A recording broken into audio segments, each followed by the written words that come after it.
Good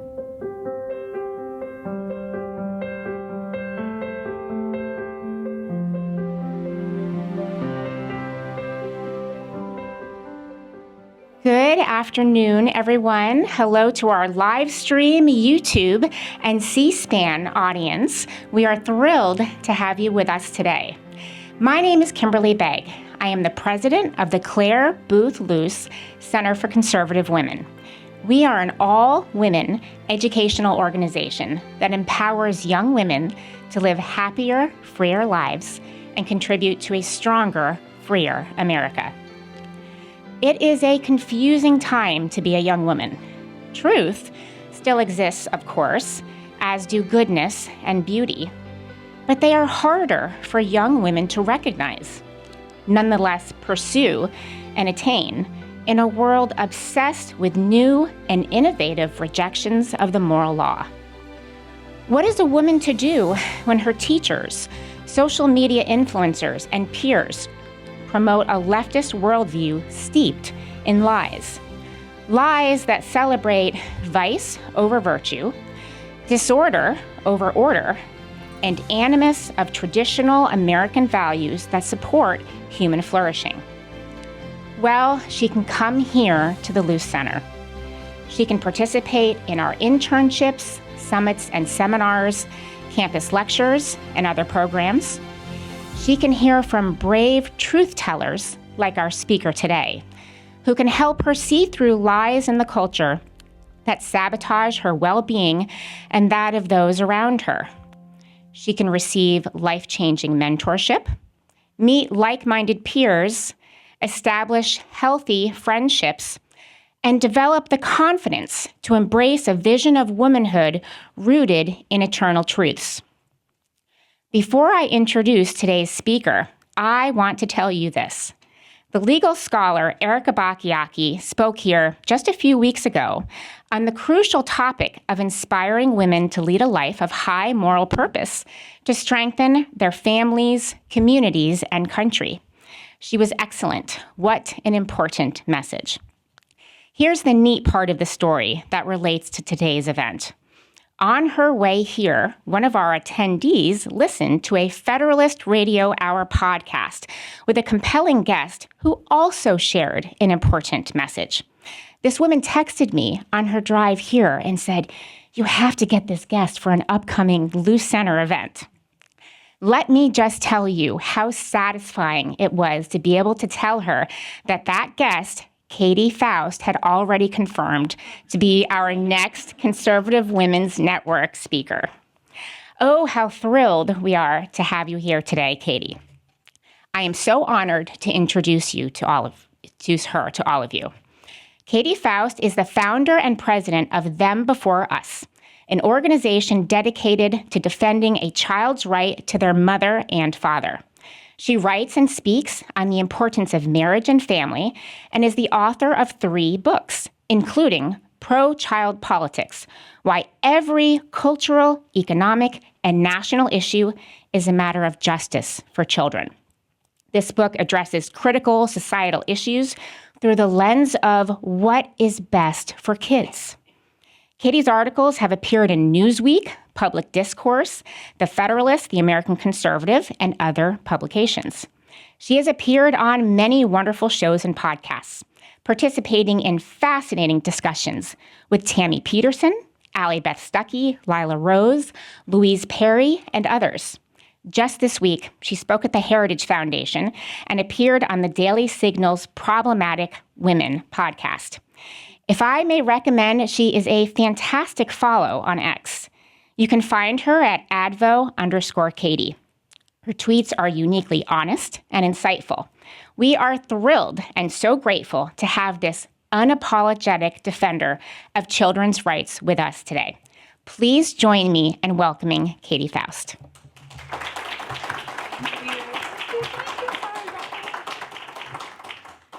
Ladies, what a joy to be with you today. I did not envision myself doing any of this 15 years ago. I was just a stay-at-home mom, a pastor's wife, and very, very aversive to the culture wars. But I think like a lot of normies out there, something happened in culture that sort of pushed us over the line. Something was so egregiously wrong, so wildly out of step with whether that was American traditionalism or simple common sense, that we said, okay, it looks like I need to get in on the game here. And so that moment for me was the marriage debate. That was when, back in 2012, when gay marriage especially was being debated in my home state of Washington. And what I heard the advocates for gay marriage saying was things like, kids don't care if they have two moms or dads. In fact, kids fare even better if they're raised by two moms than if they're raised by their mother and father. Now, to me, I had been working with kids long enough to know that what they're really saying is kids don't care if they've lost their mother or father. Because when you're looking at the picture of a child with two dads, you're looking at a picture of a child who does not have their mom. And when you're looking at a picture of a child with two moms, you are looking at a child who's being deprived their father.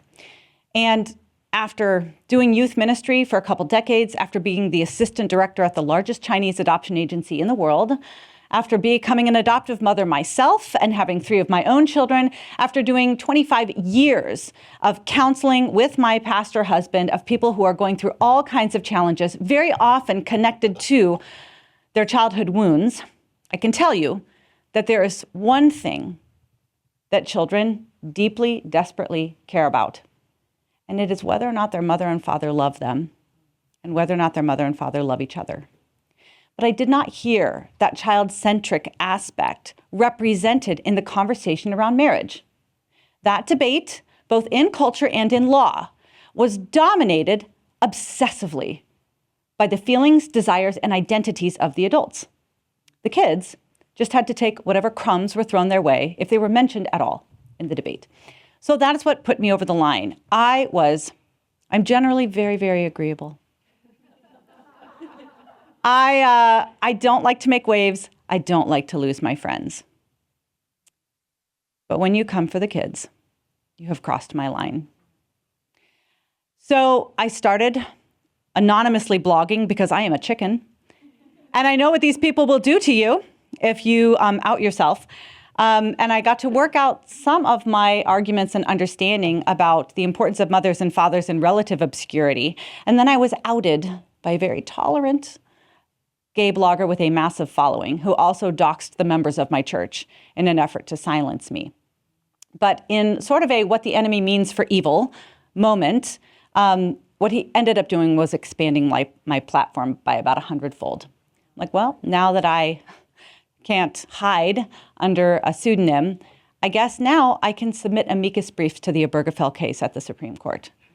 I guess now I can go to the United Nations and run workshops on the importance of mothers and fathers. I guess now I can advocate around the world in the Czech Republic and South Korea and Australia and Taiwan on all kinds of matters that impact children. And the more that I wrote and the more that I spoke and the more that I interviewed, I realized it's not just marriage. It's every topic around marriage and family that puts adults first. It's always us before them. It's always adults before children. And it needs to be exactly the opposite. It needs to be them before us. It needs to be children before adults. And if we don't do that, we not only get broken children, we get a broken nation. So I'm going to give you just sort of the basics of what the them before us framework looks like in matters of marriage and family. We believe that children have fundamental natural rights.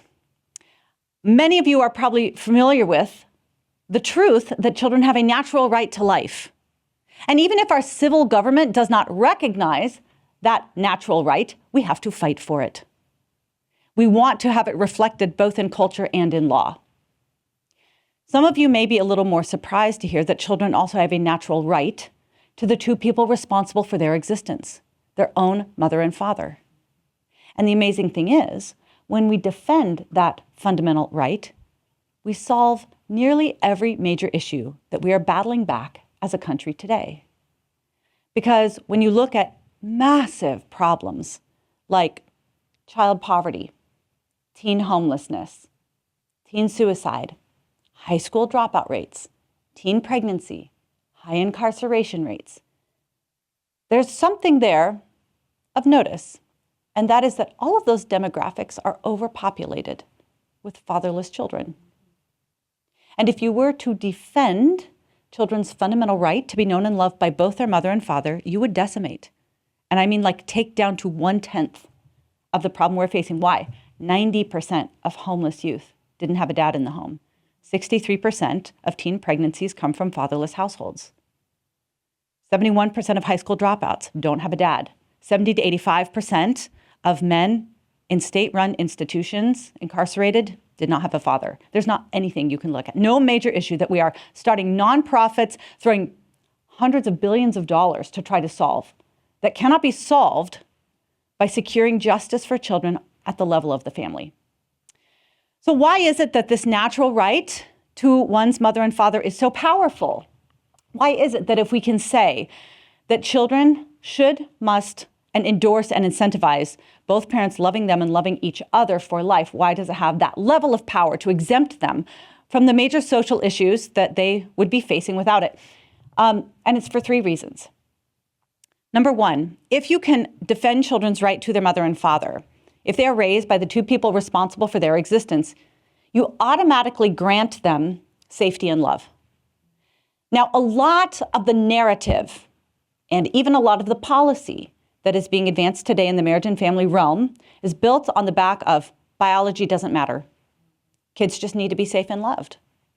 But the answer is, if we believe children should be safe and loved, we recognize that biology matters. Mainly because we have been researching family structure for decades, and it is an undeniable fact that biological parents are the most connected to, invested in, and protective of kids. Now, there are exceptions.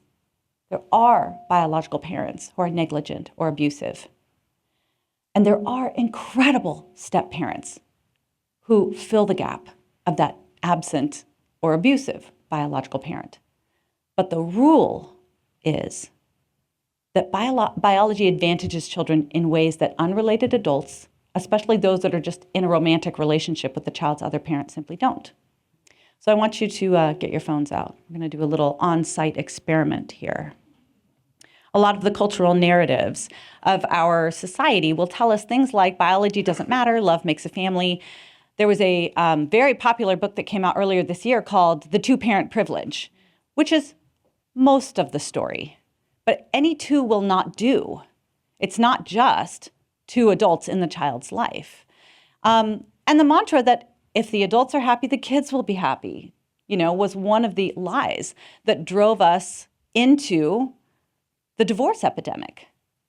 So if it was true that if the adults are happy, the kids will be happy, that any 2 will do, and that love makes a family, then kids who are living with their mother and her cohabiting boyfriend would be doing great because they have 2 parents and the adults are happy. And they even have a mother and a father figure. So I want you to Google the words mother's boyfriend for me. Get your phone out and Google mother's boyfriend. Because if those cultural lies are true, then those kids are doing great. So when you've had a chance to see some of those returns, I want you to shout them out. What are you seeing when you Google the words mother's boyfriend? Mother's boyfriend shoots son and kills daughter. What else?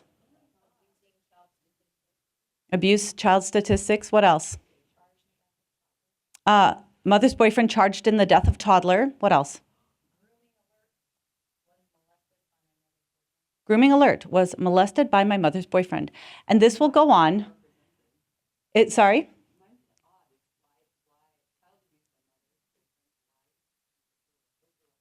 Why the overrepresentation of child abuse on behalf of mother's boyfriend? This will go on for pages and pages. You will exhaust yourself. You will never get to the end of this. The reality is that biology affords a level of protection that simply intending to parent or being in a romantic relationship with the child's other parent never can. Never. If we really believe that children deserve to be safe and loved, we will advance the reality that children have a natural right to their mother and father. We will endorse it, incentivize it, and promote it, both in policy and in culture. And the refusal to do so is either confusion or cowardice. We put very real children in danger of abuse and in danger of death when we believe the cultural lies that love makes a family or any 2 will do. Why else is this fundamental right to be known and loved by a mother and father so powerful? First of all, it really does furnish them with the adults who will make sure they're safe and loved. But number two, only those two adults who grant children their life give them something else that not only children but all humans crave. And that is the answer to the question, who am I? It is very hard for a child to answer the question, who am I, if they can't answer the question, whose am I? Here's another thought experiment, shall we? Since you guys totally aced your last one. I want you to think about a great work of art, a great novel, a blockbuster movie, some story where a child goes on a search for their long-lost mother's boyfriend. Anything there? No? Raise your hand. Anybody? Okay. Anybody have a story from any genre at any time where a child goes on a search for their long-lost missing father? Tell me what they are. E.T., yeah.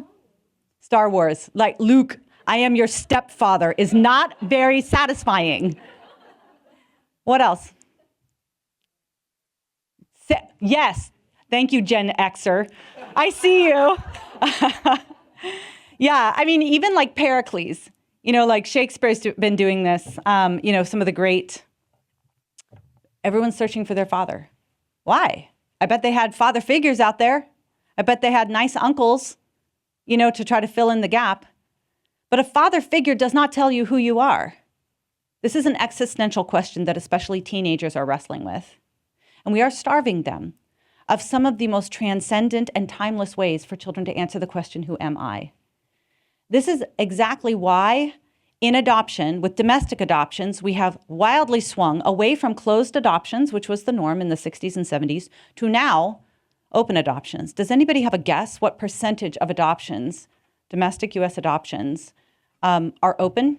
What percentage do you think are open adoptions these days, where the child has some knowledge, contact, or relationship with their first family? 80? Anyone else? I hear 80. Do I get 85? 85, 85. Anybody 85? 92. Who said 92? You win. It's 95. So the default is open adoption. Why? Because social workers, agencies, and even adoptees themselves would say that they benefit from as many connections as possible with their first family, even if they cannot be raised by them. Because that adoptive family, those adoptive parents who statistically are better educated, wealthier, spend more time with the child, and typically have more stable unions than the average family arrangement, the average biological family, they still cannot fully compensate for everything that child has lost. The child still needs the answer, who am I? So why is a child's right to their mother and father so powerful? They're more likely to be safe and loved. They are granted the answer that every child asks, who am I?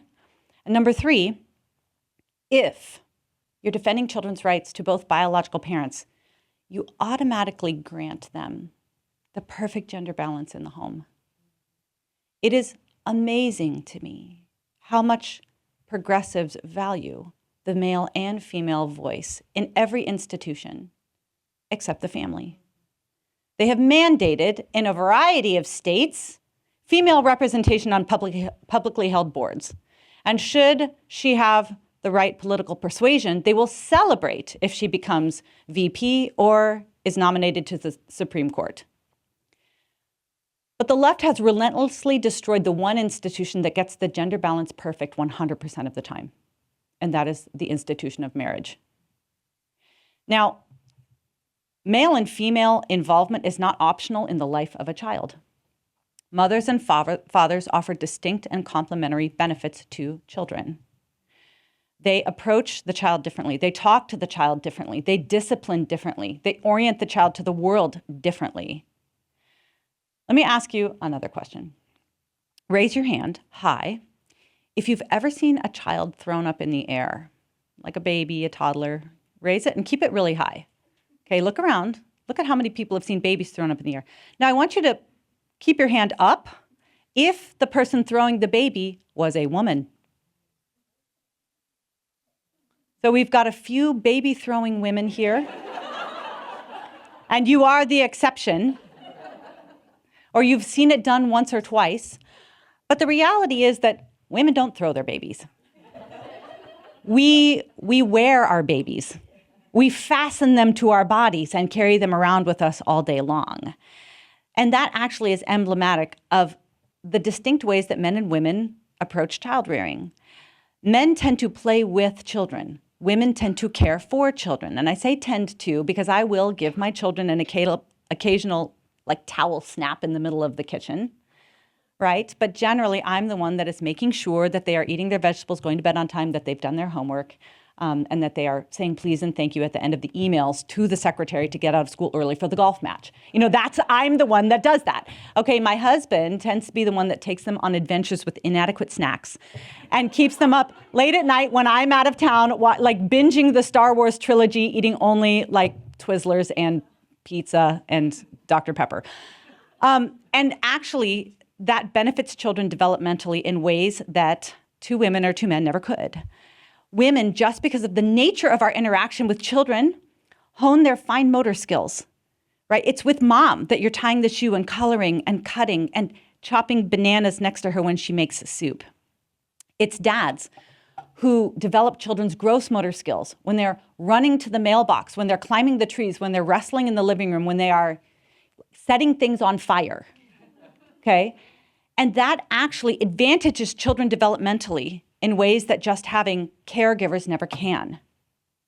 So when we understand that these are fundamental child realities, children have a right to their mother and father, they benefit from their mother and father. And I'll tell you one more thing. They long for the love of their mother and father. One of the things we do at Them Before Us is we catalog the stories of children who have lost their mother and father.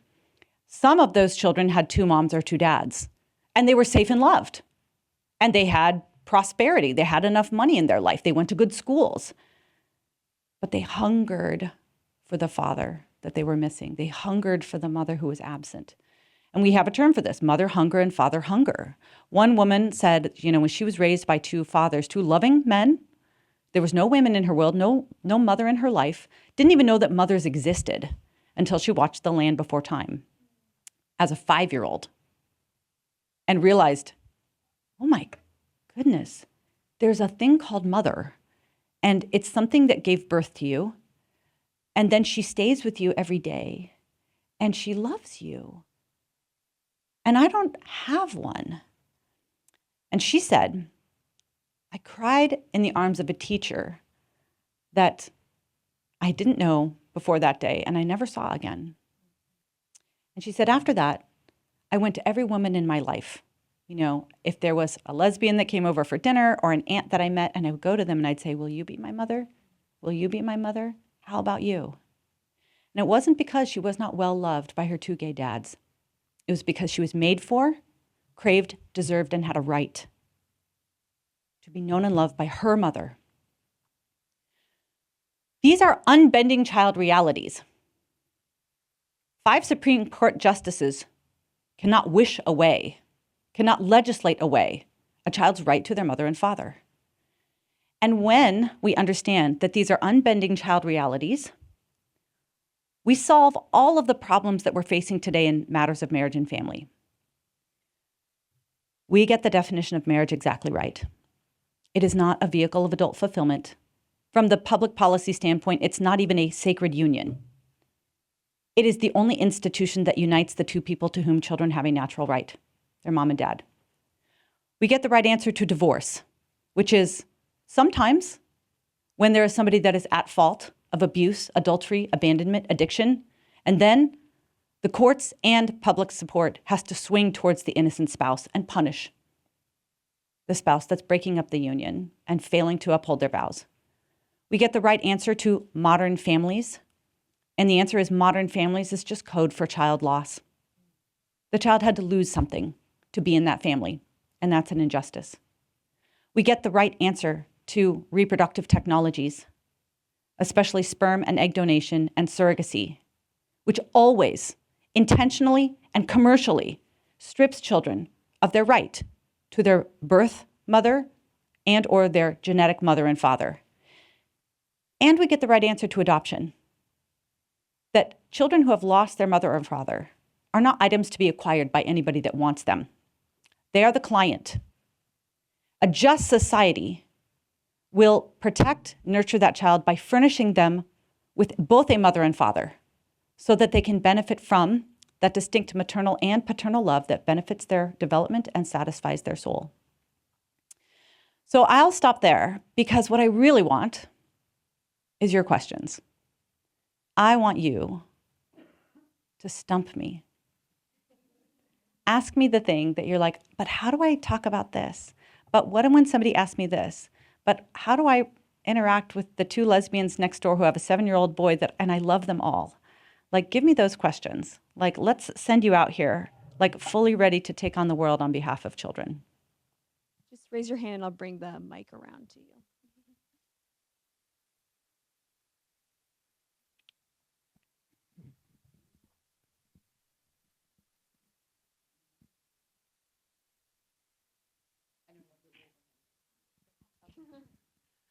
Well, I never raise my hand first because I hate public speaking, but I am curious of something. So I am, I went through separation 2018 or 15, divorce 2018, not able to recover the marriage, horrible situation. But I was surrounded by really good people with really good advice. And one of the nuggets I received that I have since given to so many other mothers is let them be free to love the other. I have 4 boys. And that was really hard for me because Satan kept telling me, I want to tell these boys, this is not my fault. It's all him. And so I've taken that advice and I've really tried to take it to heart and let them be free to love their father. Yeah.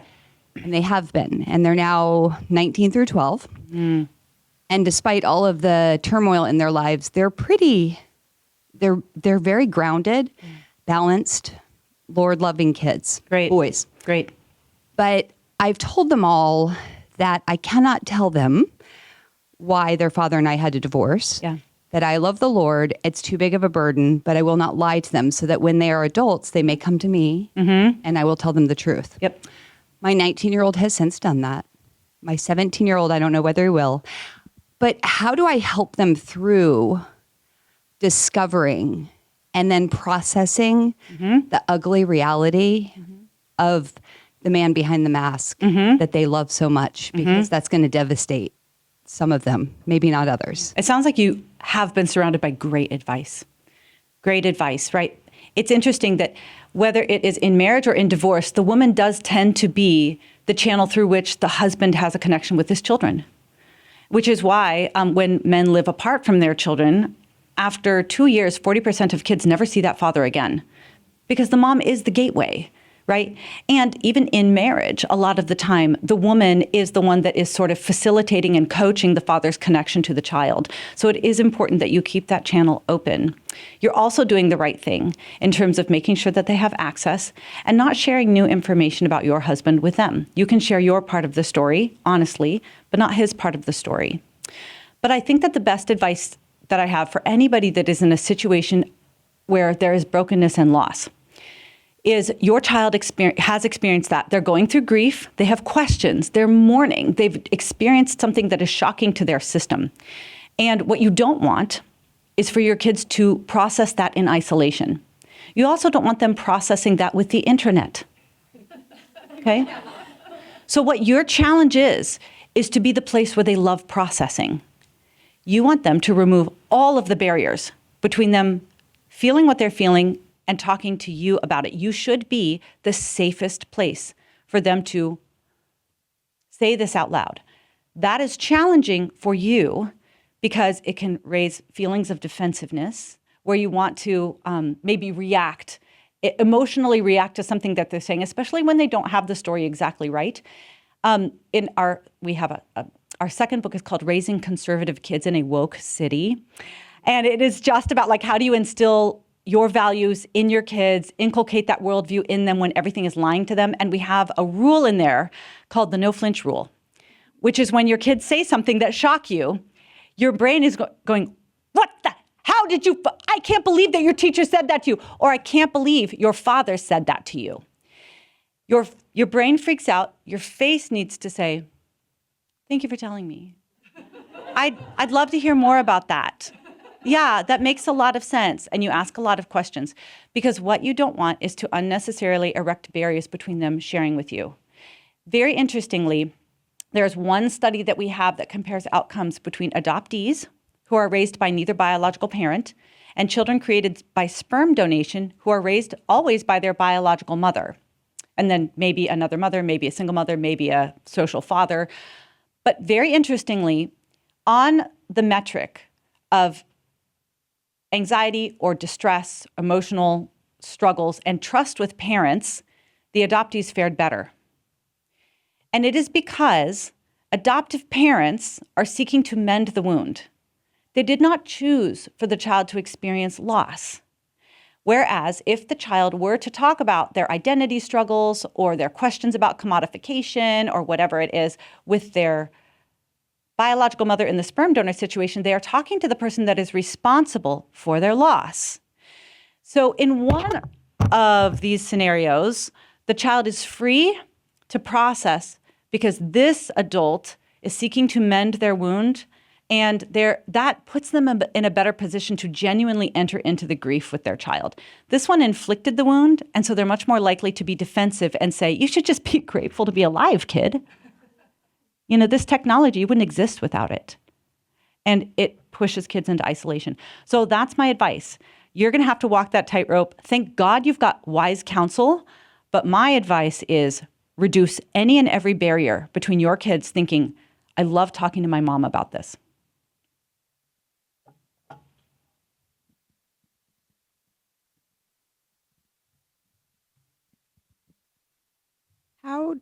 How do we approach IVF sensitively with people who've already received IVF? This is good. So I did not start out, I didn't know much about reproductive technologies when I started this journey, but if you're going to defend children's right to their mother and father, you must be an incredible critic of big fertility, because big fertility is victimizing children, not just in the sense of intentionally separating them from a biological parent, which somewhere between 1/3 and 2/3 of children born through IVF are. But unfortunately, IVF is a massive culprit when it comes to victimizing children's right to life. It's a very hard pill for us conservatives to swallow because we love babies. Raise your hand. Anybody here love babies? Same. And it's the love of babies. It is the protection of babies. And it is the recognition of the inherent human dignity of babies that drives us to be the most stubborn opponents of abortion. That same conviction that we need to defend babies from the moment of conception requires that we be stubborn opponents of big fertility. Why? Because big fertility destroys more embryonic life every year than Planned Parenthood. When you go in for an abortion, when a woman is seeking an abortion, typically it's only one baby that dies. When you are undergoing IVF and rounds of IVF, oftentimes it's 2 to 20 children who are going to die. You know, Paris Hilton created 20 embryos. Unfortunately for those embryos, they were all male, and she wanted a girl. So what do you think is going to happen to those boys? Well, the options are thaw and discard, donate to research, donate to another family. And the donation to another family is a property transaction, by the way. It's not an adoption. So when we talk to our friends with IVF or who have had children through IVF, what we say is, thank God for your children. Thank God that they are one of the 3 to 7% who are born alive. But the vast majority of children who are created through IVF will not even make the transfer. They will be graded out of existence because they are suboptimal. They do all kinds of genetic pre-implantation screening and screen them out of existence. There are sex selection options, so you can have the boy or girl you want. There's one one fertility clinic in Beverly Hills, and 90% of their clients are not infertile. They simply want to not just select the babies that don't have any disabilities, not just select the boy or girl. They want to select the eye color of their child. They don't just want a blue-eyed child. There's actually 5 different shades of blue eyes that they can select. Now, the fertility doctor there is very clear. He says, we're not making children with blue eyes. We're eliminating the children who don't have the right kind of blue eyes. That is big fertility. That is IVF. If you believe that children have a right to life from the moment of conception, you have got to say we now have 2 fronts on the war to protect children's right to life. One is abortion, and the other is IVF.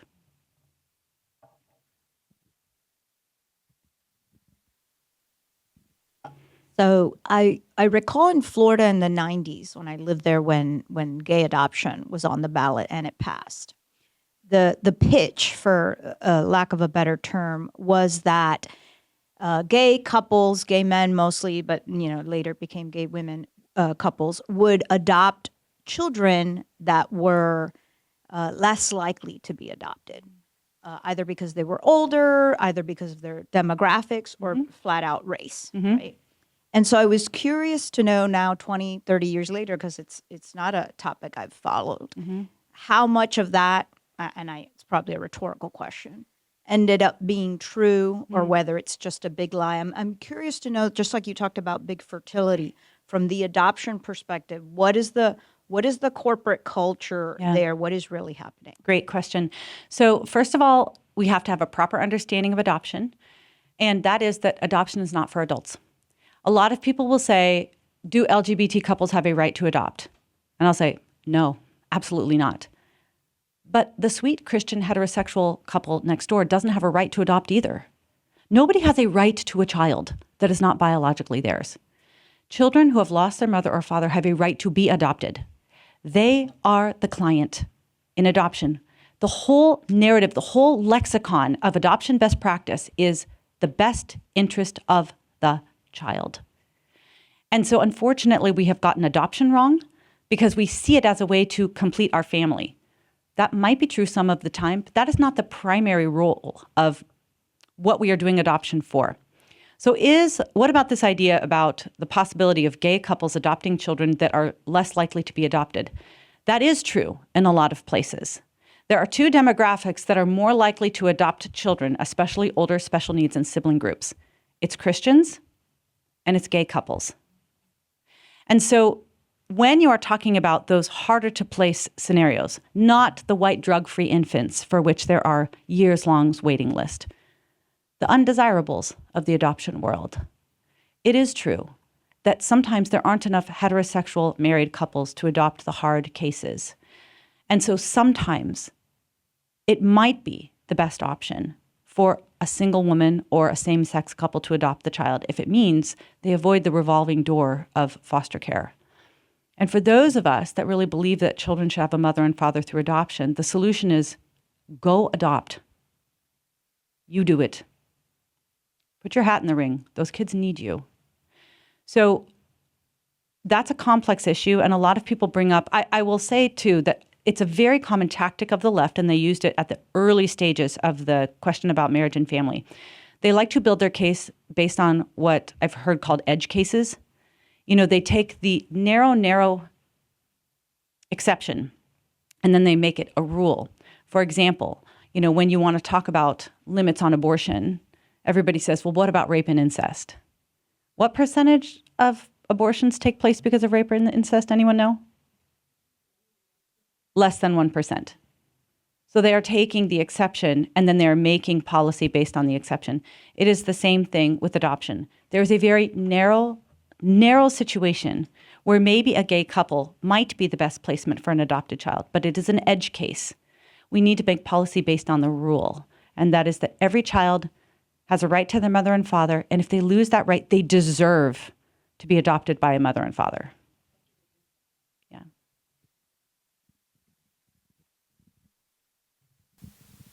Can you please recommend a book or other resource? I have dear young friends. They're in their 30s, well-educated, have good jobs, 3 beautiful young children. And they say there is no culture war.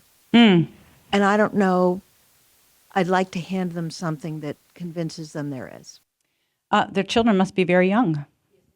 Yes.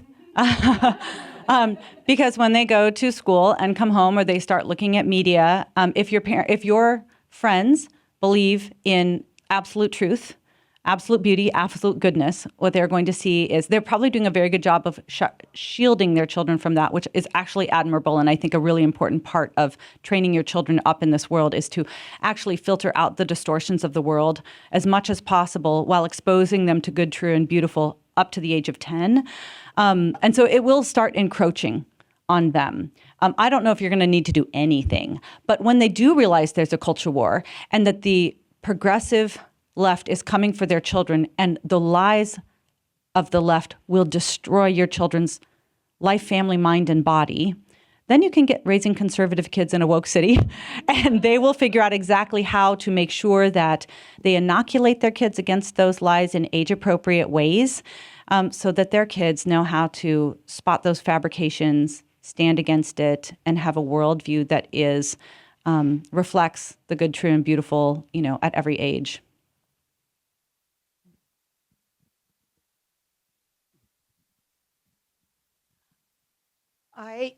Is this on? Now it is. My father was killed in World War II when I was age 9, had 3 younger brothers, the youngest a year and a half. And so essentially, you might say I was raised, and my mother didn't remarry. However, I would like to make this suggestion. My mother's father, my grandfather, stepped in immediately. He came during the week, Monday to Friday, had breakfast with my 3 brothers. I went off to a girls' school for the day. He was my counselor. I addressed him as my grandfather mentally, but he was the male in my life that advised me, counseled me. I could cry on his shoulder. And I think grandparents can fill that role when a parent is killed. That's such a great observation. And I would say the sort of what do we do? Because there's fragmentation all around us, that we can step into those roles where children are missing out. But I'll also say that there's a couple studies that show that children who lose a father, specifically to death, fare better than children who lose a father to divorce. Why is that? Because closure, but also everybody mourned with you. Nobody pretended like it didn't matter. Nobody told you, well, your mom's living her best life. The other thing is, you're not alone in your grief, but you know that your dad didn't want to leave you. He would have been there if he could. And children who experience family breakdown because adult desire is elevated above their fundamental rights can't say the same thing. As a matter of fact, in situations of, for example, no-fault divorce that broke up a low-conflict marriage. So some children who go through a divorce, there's a study that clearly shows that children whose parents were in a high-conflict marriage, where there was very, very clearly something really wrong, can experience some relief from the divorce. It's the 70% of kids who experience the no-fault divorce situation, where there seemed to be nothing wrong, who experience the most distress after their parents break up, because they don't have an explanation for it. You had an explanation. These kids don't. But they find an explanation. And that explanation usually is, it must have been me. I must have been the problem. It was because of me. Because there's nothing else that makes sense for now their split homes and split lives and the tumultuousness that often follows family breakdown. Time for one more question.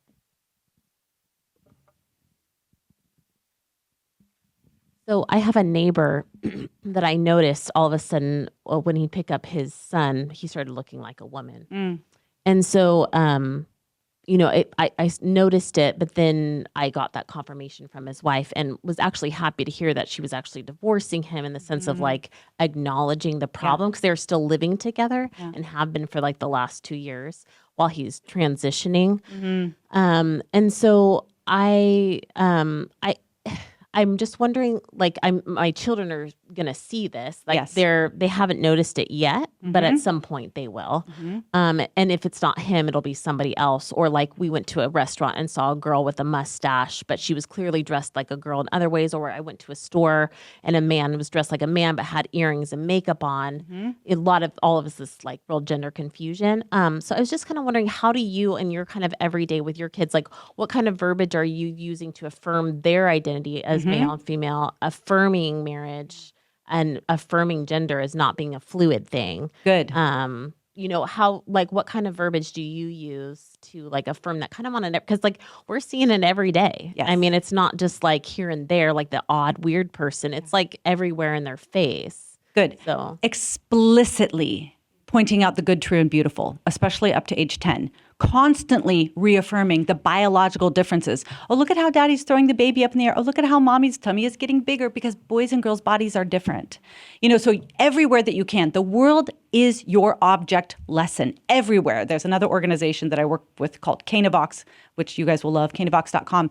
And they talk a little bit about like barnyard biology. Use the animal kingdom. I mean, like, that's a very safe way to introduce, concepts of male-female differences, and even like, conjugal unions in ways that aren't very graphic, and like how do babies come about, and, all of that. So you need to go on offense related to good, true, and beautiful about the sexes. And that's something you need to start from the minute your kids can talk. The true part also matters. So you have to tell your kids what is true about the confused things that are happening in their world. It doesn't mean you major on it, but it does mean that you respond if it comes up into their world. And here's another raising conservative kids in a woke city parenting tip. You have to get to your kids first. The first person that tells the child about something that is challenging or disturbing or controversial, they will automatically consider the expert. So if the first time they know that pornography exists is when a fourth grader puts a smartphone in their face, they will be disturbed and shocked and sickened. And 3 weeks later, go back and say to the fourth grader, what was that? Where did that come from? But if mom and dad say, when the kid is in third grade, honey, there's a lot of screens in your life. At some point, you might see pictures of naked people on there, and it makes you feel really yucky. That's called porn, and you can always come to me and your dad if you have questions about that. Then when the smartphone gets put in their face, they're shocked and disturbed and sickened by it, and they go back to you and they say, I saw something on the playground today, and I think it's that thing that you said that I might see. So you have to, in this area, say, maybe you haven't noticed yet, but Jimmy's dad is starting to dress like a woman. He is confused. And unfortunately, he doesn't love his body as a man. And that's very sad. And if you have questions about that, you can come to your dad and me. Doesn't mean you have to give them a big sermon. You don't have to like introduce the concept of autogynephilia with them. Yes. But they need to know that you know. You need to tell them first, because they will notice. And then they'll go, my mom knows something about that. Oh, my dad told me that I might see that. So yeah, challenges abound. But we are on the side of the good, true, and beautiful. And so reality is going to work with us, not against us. I'll say too, since we're actually, the books that are here are Pro-Child Politics, which is our most recent publication that came out just a couple weeks ago. And what we tried to do with that project was take the them before us perspective and apply it not just to marriage and family, but to energy, to immigration, to the environment, to national security, to education, to pornography, to masculinity and femininity. Basically, every evergreen political issue, we said, what would happen if you put kids first?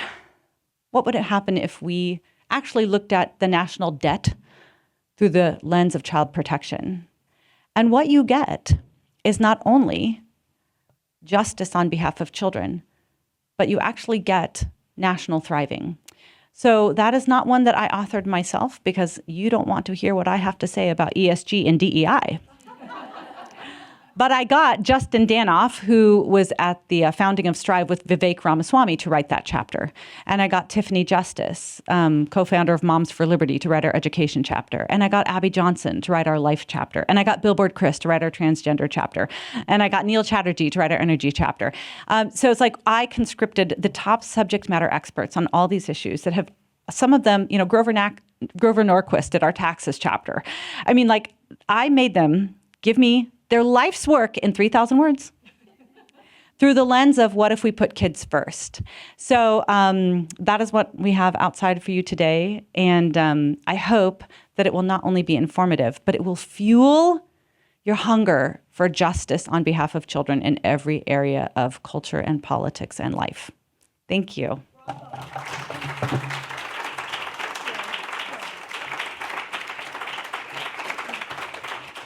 Wow. Katy, that was fantastic. Thank you so much. And Katy has generously agreed to stay with us for lunch and sign some books. Her books are available for sale. But before we do that, we have a tradition here at the Luce Center. We have a beautiful Yeti mug for you with our favorite quote by Clare Boothe Luce, which is, "Courage is the ladder on which all the other virtues mount." Katy. I love this. Thank you so much. This quote is That's it. Thank you. Please join us for lunch and the book selling and the book signing outside. Thank you.